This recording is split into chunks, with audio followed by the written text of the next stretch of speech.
Hello students, आज हम exercise का प्रॉब्लम 1.3 डिस्कस करेंगे। इस प्रॉब्लम के 3 पार्ट्स हैं। पहला पार्ट है check that the ratio K E squared upon G M E M P is dimensionless. तो सबसे पहला हमें ये रेशियो डायमेंशनलेस है ऐसा चेक करना है। दूसरा है look up the table of physical constants and determine the value of this ratio. तो इस रेशियो का वैल्यूज़ डिटरमाइन करना है। सारा वैल्यूज़ हम टेबल में से देख सकते हैं। और तीसरा क्वेश्चन है what does the ratio signify. जब हमें ये रेशियो का वैल्यू मिल जाएगा तो ये रेशियो में से हम क्या कंक्लूड कर सकते हैं, ये है। ठीक है, तो हम तीनों पॉइंट को एक एक करके सॉल्व करते हैं। तो सबसे पहले तो ये जो रेशियो है कहाँ से आता है वो पहले पता कर लेते हैं। तो फर्स्ट इज़ कि अगर आप इन क्वांटिटीज़ को अच्छे से देखें तो this is M E and M P.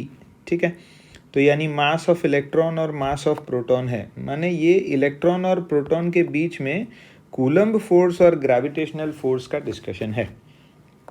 तो कूलम्ब फोर्स का इक्वेशन क्या होता था, F Coulomb is equal to K into Q1 Q2 upon R square. और F ग्रेविटेशनल फोर्स क्या हो जाता था, is equal to G M1 M2 upon R square.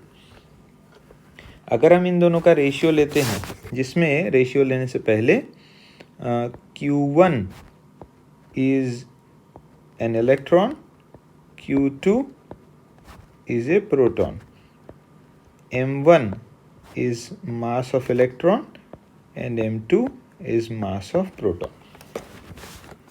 तो F coulomb upon F gravitation is K Q1 Q2 upon R squared multiplied by F gravitation denominator में है तो मैं इसको रिवर्स करके लिख देता हूँ। तो ये हो जाता है G M1 M2 upon R squared. यहाँ आर स्क्वायर्ड और आर स्क्वायर्ड कैंसिल हो जाएगा।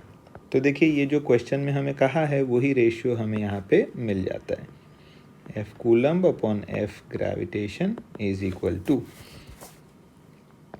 K Q1 Q2 upon G M1 M2। अब के Q1 और Q2 क्या है, तो चार्ज ऑफ इलेक्ट्रॉन और प्रोटॉन है, वो दोनों तो सेम ही होते हैं, इसीलिए हम इसको के ई स्क्वायर्ड लिख सकते हैं। और ये G mass of electron mass of proton, इस तरह से हो जाता है। अब देखिए के यूनिट्स क्या है, तो अभी हम इसमें साथ साथ में इसके डायमेंशंस लिखते जाते हैं। के डायमेंशन के लिए हमें इनके यूनिट्स की ज़रूरत पड़ेगी। ठीक है, तो सबसे पहले हम यूनिट्स लिख देते हैं, फिर डायमेंशंस कर सकते हैं। अगर ये यूनिट लेस है तो डायमेंशन लेस भी हो ही जाएगा।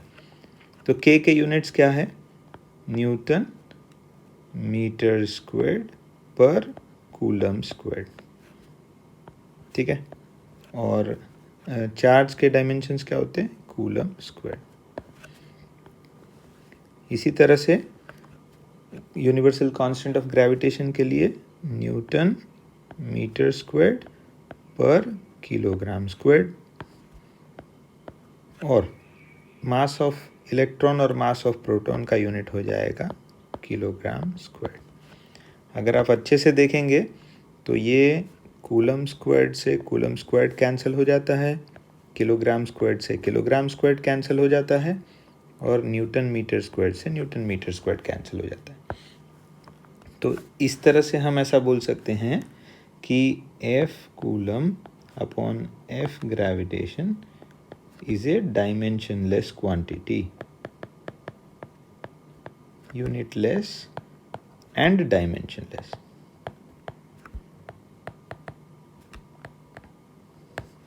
ठीक है, अब दूसरा क्वेश्चन हमें क्या पूछा था, उसका रेशियो कैलकुलेट करना है। तो पार्ट बी में हम इसका रेशियो कैलकुलेट कर लेते हैं। तो पहले मैं वैल्यू लिख देता हूँ, this is F C upon F G is equal to K E squared upon G M E M P. चलिए देखिए, टेबल में वैल्यूज़ देखना अलाउड है, तो ये वैल्यूज़ हम इधर एक एक करके इंसर्ट करते जाते हैं। तो ये हो जाता है k, that is 9 into 10⁻⁹।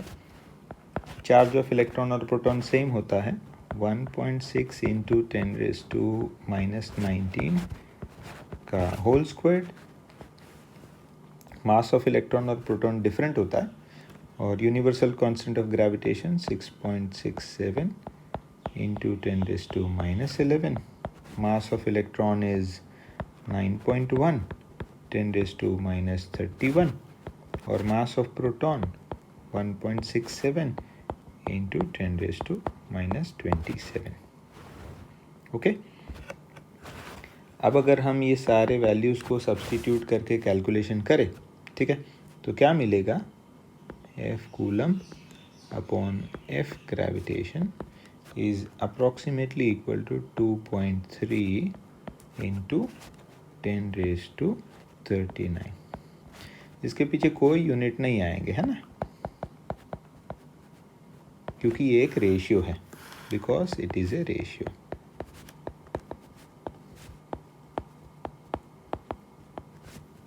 Okay, अब तीसरा सवाल हमें पूछा था कि what does this ratio signify.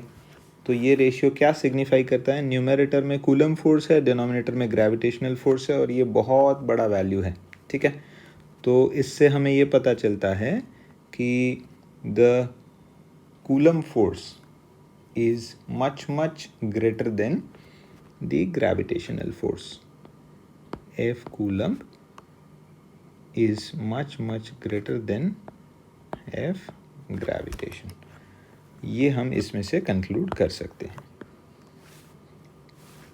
तो पार्ट सी का कंक्लूजन बड़ा सिंपल सा है कि ये डिस्टेंस हमने दोनों के केस में फिक्स लिया है, यानी मैं इधर मेंशन भी कर देता हूँ कि distance r is same for both the cases.